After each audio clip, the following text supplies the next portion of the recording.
Bismillahirrahmanirrahim. Assalamualaikum warahmatullahi wabarakatuh. Salam bahagia untuk kita semua. Sebelumnya perkenalkan, nama saya Desi Apriani Eskom MTI. Saya adalah dosen Prodi Sistem Informasi Fakultas Sains dan Teknologi di Universitas Raharja. Saya mulai mengabdi sebagai dosen sejak tahun 2018 setelah lulus program Magister Teknologi Informasi. Pada kesempatan kali ini saya akan menyampaikan PDD UK TPT pada bidang pengajaran, yaitu mata kuliah yang saya ampu adalah mata kuliah Komputer dan Masyarakat dengan bobot mata kuliah sebanyak 3 SKS. Total pertemuan dalam satu semester sebanyak 14 kali pertemuan. Setiap pertemuan sesuai beban SKS yaitu 3 kali 50 menit. Metode yang digunakan adalah DIA, yaitu Delivery, Interaction, dan Assessment.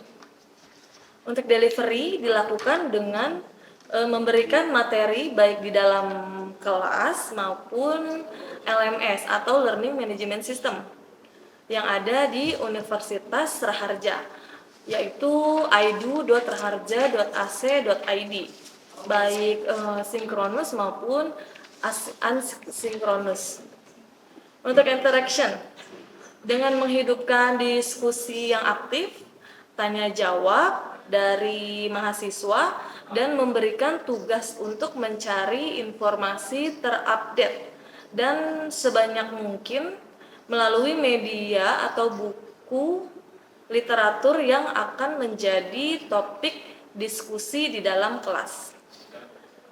Untuk assessment atau penilaian dilakukan secara objektif dengan mengoptimalkan LMS atau Learning Management System sehingga bisa diakses oleh mahasiswa secara terbuka kapan saja dan di mana saja. Komputer dan Masyarakat adalah mata kuliah yang membahas tentang perkembangan komputer, teknologi komputer terbaru, etika profesi di ranah teknologi informasi, dan memiliki pemahaman serta daya pengamatan dalam menyikapi perkembangan teknologi informasi di masyarakat. Untuk capaian pembelajaran mata kuliah atau CPMK Komputer dan Masyarakat ada 3, yaitu yang pertama, menguasai konsep dan teori ilmu informatika secara umum dan konsep teoritis secara khusus dalam bidang informatika serta mampu menyelesaikan masalah. Yang kedua, menguasai pengetahuan di dalam bidang teknologi komputer dan manajemen dalam menerapkan sistem pada organisasi. Yang ketiga, membuat model sistem informasi dan penerapannya. Dan berikut adalah kondisi saya mengajar secara daring melalui Zoom meeting. Terima kasih. Assalamualaikum warahmatullahi wabarakatuh. Waalaikumsalam warahmatullahi wabarakatuh. Ketemu lagi dengan saya, Ibu Desi Apriani, di mata kuliah Komputer dan Masyarakat. Sebelum ke materi, kita absensi dulu ya. Oke. Oke. Ya, Bu. Saya izin untuk share screen dulu. Udah muncul belum share-nya di layar monitor, teman-teman? Udah, Bu. Udah ya. Udah, Bu. Saya absen dulu. Acani ada nggak? Hadir, Bu. Acani hadir. Aden? Hadir, Bu. Arika Salsabila? Hadir, Bu. Hadir. Dia Hadir. Delpia hadir. Dias Mauludin. Dias hadir nggak, Dias? Dias belum join ya? Hadir, Bu. Nggak hadir ya? Belum hadir, Bu. Belum gabung. Gadis Mustika, Hadir, Bu. hadir. Gali Sabarno Putra, Hadir, Bu. Gali hadir. Muhammad Luki Alamsyah, Hadir, Bu. hadir. Natasha Aprilia Yusuf, Hadir, Ibu. Natasha hadir. Nita Hermawati, Hadir, Bu. Nita Hermawati hadir. Nur Aulia, Hadir, Bu. Nur Aulia hadir. Putri Maulia Yasmin, Putri nggak hadir ya. Belum hadir, Bu. Rizky Afrijadi, Ayo, Bu, hadir. hadir. Siti Anissa Hasan, Belum ada, Bu, kayaknya. belum ada ya. Wilda Nisa Azahra, Hadir, Bu. hadir. Oke, yang hadir, yang belum join berarti 3 orang ya. Oke, ini saya stop dulu share screen-nya.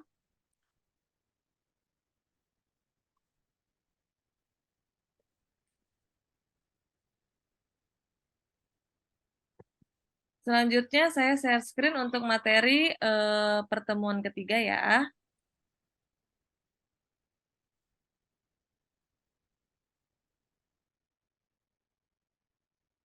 Sudah terlihat? Apakah sudah terlihat? Sudah, Bu. Sudah, Bu. Sudah, Bu. Sudah terlihat ya? Sebelum ke pertemuan ketiga, di sini saya akan mengulas singkat sehubungan dengan mata kuliah komputer dan masyarakat. Mata kuliah komputer dan masyarakat, mungkin di antara mahasiswa berpikir bahwa ini adalah mata kuliah hafalan dan semuanya teori. Tapi justru sebaliknya, mata kuliah ini membutuhkan sejumlah pengetahuan dan daya pengamatan. Next. Jadi mahasiswa di sini diharapkan sudah memiliki knowledge yang cukup dengan perkembangan komputer, teknologi komputer terbaru, etika profesi di ranah teknologi informasi, dan memiliki pemahaman serta daya pengamatan dalam menyikapi perkembangan teknologi informasi di masyarakat.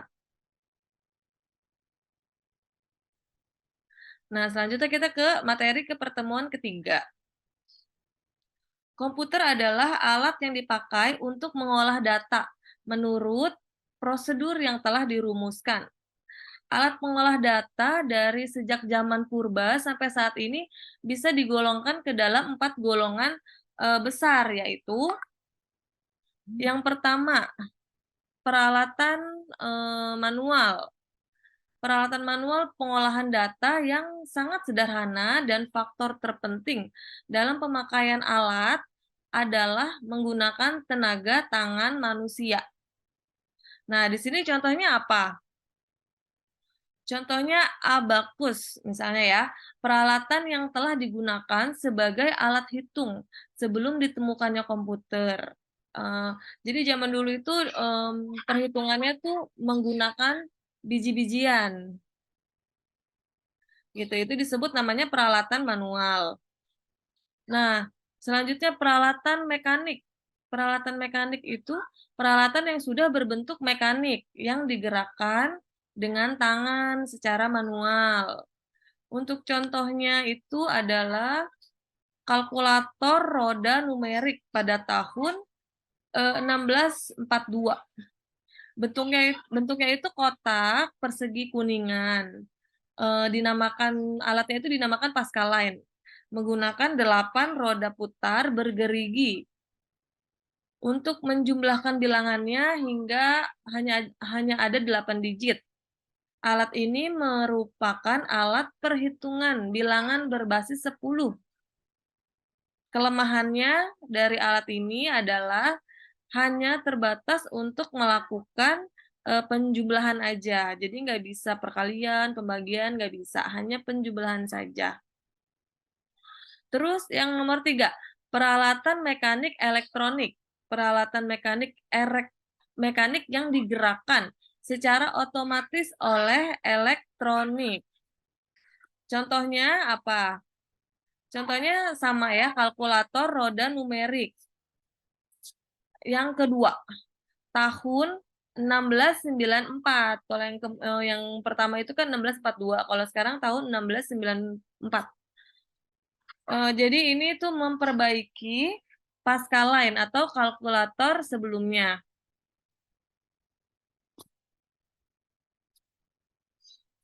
Kalau Pascaline ini kan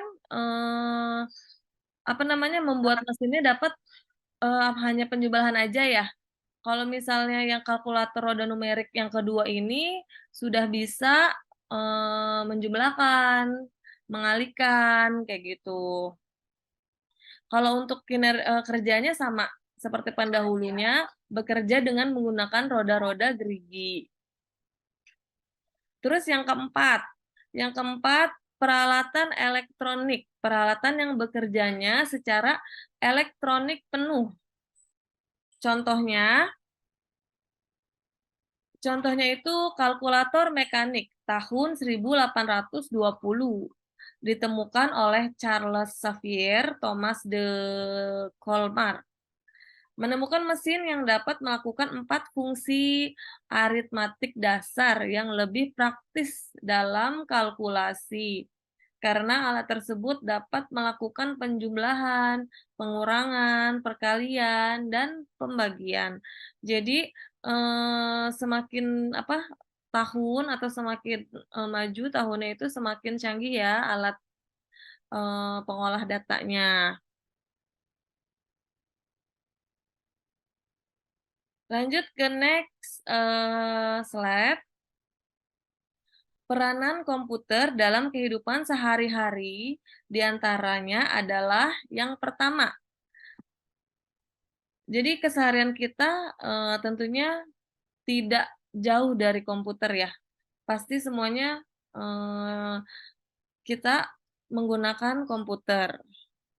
Nah, sekarang saya mau mencontohkan peranan komputer dalam bidang pendidikan. Dengan adanya komputer, mempermudah bagi pegawai administrasi sekolah untuk membuat kurikulum pengajaran, jadwal pelajaran sekolah, membuat daftar nama siswa, membuat daftar nilai siswa, membuat absen, terus membuat apa lagi? Membuat perhitungan gaji pegawai, ya, serta membuat perencanaan pengajaran bagi guru-guru di sekolah. Bisa juga mengakses informasi pendidikan lewat internet. Jadi ini adalah beberapa peranan komputer di bidang apa?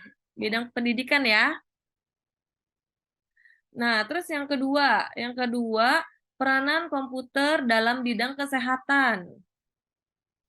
Contohnya apa kalau dalam bidang kesehatan? Mempermudah dokter dan perawat dalam memonitor kesehatan pasien, memonitor detak jantung pasien lewat monitor komputer, serta memeriksa organ dalam pasien dengan sinar X atau ronsen. Nah, ini adalah peranan komputer di bidang kesehatan. Lanjut, kalau peranan komputer di bidang transportasi apa? Dengan komputer, semua jadwal dan jalur penerbangan yang transit di bandara bisa diprogram dan dijadwalkan dengan komputer. Untuk menerbangkan pesawat dilengkapi dengan peralatan komputer. Bahkan setelah mencapai ketinggian tertentu, pesawat bisa diterbangkan secara otomatis atau dengan autopilot yang sudah diprogram dengan komputer. Nah, ini adalah contoh peranan komputer dalam bidang transportasi. Nah, sekarang contohnya apa kalau dalam bidang jasa pengiriman? Contohnya, misalnya dulu kan kita jika ngirim surat lewat kantor pos ya, dan bisa berhari-hari baru sampai. Ada yang pernah merasakan nggak? Dulu kirim surat pakai kantor pos, lewat kantor pos. Ada yang Nggak ada Hadir, ya? Bu. Nggak ada ya, sekarang udah Udah, canggih Bu. ya. Nah, kalau sekarang kan kita kalau mau ngirim dokumen, ngirim surat, kayak gitu kan cukup cukup aja lewat email gitu atau lewat WA gitu dan langsung sampai dalam sekejap gitu. Jadi dunia itu semakin sempit dalam arti bisa diakses sedemikian cepatnya. Nah, sekarang kalau dalam bidang industri otomotif, ada yang bisa memberikan contohnya? Nih, contohnya misalnya mobil-mobil dibuat dari kerangka bodi yang di pabrik ya. Mesin, peralatan elektronik di pabrik dengan bantuan robot yang dikendalikan oleh komputer dengan lebih akurat. Jadi dengan bantuan komputer, pabrik-pabrik otomotif tuh bisa memproduksi mobil dalam jumlah ratusan per bulan yang tidak mungkin dikerjakan secara manual dengan tenaga tangan manusia ya. Jadi semua mesin pabrik itu pasti menggunakan komputer. Nah, sekarang yang nomor berapa? Nomor 6 ya? Nomor 6, peranan komputer di bidang jasa konstruksi. Dengan komputer nih, para insinyur dan arsitek gitu mendesain gambar konstruksi dengan pemodelan dan perhitungan yang akurat, cepat, dan tepat. Gambar konstruksi didesain menggunakan program CAD. Sedangkan untuk perhitungan, analisis, dan menganalisa kekuatan menggunakan program SAP 2000 atau STAT-3 yang dioperasikan dengan bantuan komputer. Jadi arsitek sebelum membangun suatu konstruksi itu pastinya mendesain dulu ya di komputer. Nah, selanjutnya yang nomor ke-7 ya, peranan komputer dalam kehidupan sehari-hari dalam bidang jasa percetakan. Contohnya apa dalam bidang jasa percetakan? Di sini ada percetakan koran, majalah, buku-buku, semua dikerjakan dengan mesin yang dioperasikan oleh komputer, sehingga dalam waktu singkat bisa mencetak buku atau majalah dan koran dalam jumlah ratusan bahkan jutaan eksemplar. Jadi bisa menghemat waktu dan biaya. Nah, kebayang nggak kalau misalnya seandainya dikerjakan dengan manual oleh manusia, butuh berapa ribu orang untuk menulis di kertas koran dan berapa lama selesainya gitu. Keburu beritanya jadi basi ya dan tidak up to date lagi gitu kalau ditulis secara manual gitu. Jadi pasti menggunakan apa? Komputer. Nah, sekarang di bidang apa namanya? Industri perfilman. Jadi semua efek-efek di dunia acting, animasi, dunia film, semua direkam dengan perangkat elektronik yang dihubungkan dengan komputer. Nah, sekarang yang nomor berapa? Nomor 9. Sedikit lagi nih. Nomor 9. Bidang industri rekaman. Contohnya, peranan komputer di bidang industri rekaman ya. Contohnya, untuk menghasilkan suara yang bagus, perlu pengaturan, perekam, dan memodifikasi suara dengan media komputer, serta mencetak lagu-lagunya pun dibantu dengan sistem apa? Sistem komputer. Masih semangat nggak? Masih semangat ya? Masih, Semangat, Bu. Bu, semangat. Masih. Sekarang nomor berapa? Nomor 10 ya? Iya, Bu. Peranan komputer di bidang pertahanan dan keamanan. Negara maju seperti Amerika telah dilengkapi dengan peralatan satelit yang dikendalikan dari bumi untuk memantau serta memetakan keadaan di permukaan bumi pada Perang Dunia Kedua. Dan yang terakhir, dengan Irak, Amerika menggunakan jaringan intelijen yang dilengkapi dengan teknologi komputer dan informasi modern sehingga bisa mengalahkan lawan-lawannya. Ini dalam bidang pertahanan dan keamanan. Satu lagi ya, dalam bidang olahraga sekarang. Pertandingan sepak bola, contohnya Piala Dunia ditayangkan oleh satelit yang dihubungkan dengan pesawat penerima di bumi, kemudian dipancarkan ke seluruh satelit pemancar TV di belahan bumi, sehingga acara olahraga sedunia itu bisa dinikmati oleh semua orang. Oke, jadi kesimpulan di pertemuan ketiga ini adalah keseharian kita menggunakan komputer. Masih ada yang ingin ditanyakan nggak dari peranan komputer dalam kehidupan sehari-hari? Ada yang mau nanya? Bu, saya mau nanya Bu. Ya, Tadi kan peran komputer di masyarakat ada banyak ya. namanya siapa? Aden Bu, Namanya Andre. Aden. Ya, Den. Saya mau nanya Bu. Heeh. Tadi kan peranan komputer di masyarakat ada banyak ya. Ya. Kalau peran komputer dalam bidang pertanian ada nggak Bu? Oh, Kedengeran? jadi Aden tadi tanya peranan komputer di masyarakat ada banyak. Kalau dalam peranan komputer dalam bidang pertanian ya, ada nggak? Iya Bu.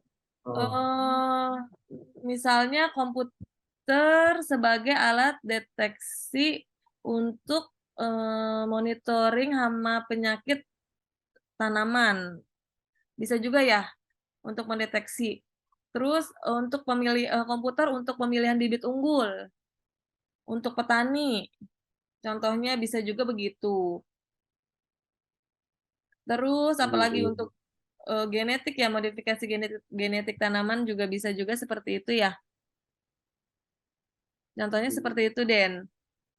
Gimana, Den? Udah cukup atau mau ditambahkan? Cukup ya, Den? Ada lagi nggak yang mau nanya? Ibu mau tanya. Ya. Ya, Namanya Ibu, siapa? perkenalkan, nama saya Wilda Nisa. Jadi kan Ibu kan jelasin tuh kan peranan komputer kan di bidang ada di bidang kesehatan, pertanian gitu kan, Bu. Kan banyak tuh, Bu. Nah, kalau misalkan di bidang sosial dan budaya itu contohnya apa ya, Bu? Oh, peranan komputer di dalam bidang sosial dan budaya ya? Iya, Ibu. Dalam kebudayaan bisa juga komputer dan internet bisa meningkatkan pariwisata dan kebudayaan suatu daerah. Atau bisa juga komputer dan internet itu bisa mempromosikan pariwisata dan kebudayaan ke mancanegara. Seperti itu. Tentunya harus menggunakan komputer dan internet ya. Jadi di situ komputer berperan di dalam bidang kebudayaan. Kayak gitu. Seperti Oke, itu, Bu. Makasih, Bu. Wilda. Sama-sama, Wilda. Di sini saya stop dulu ya share screen-nya ya.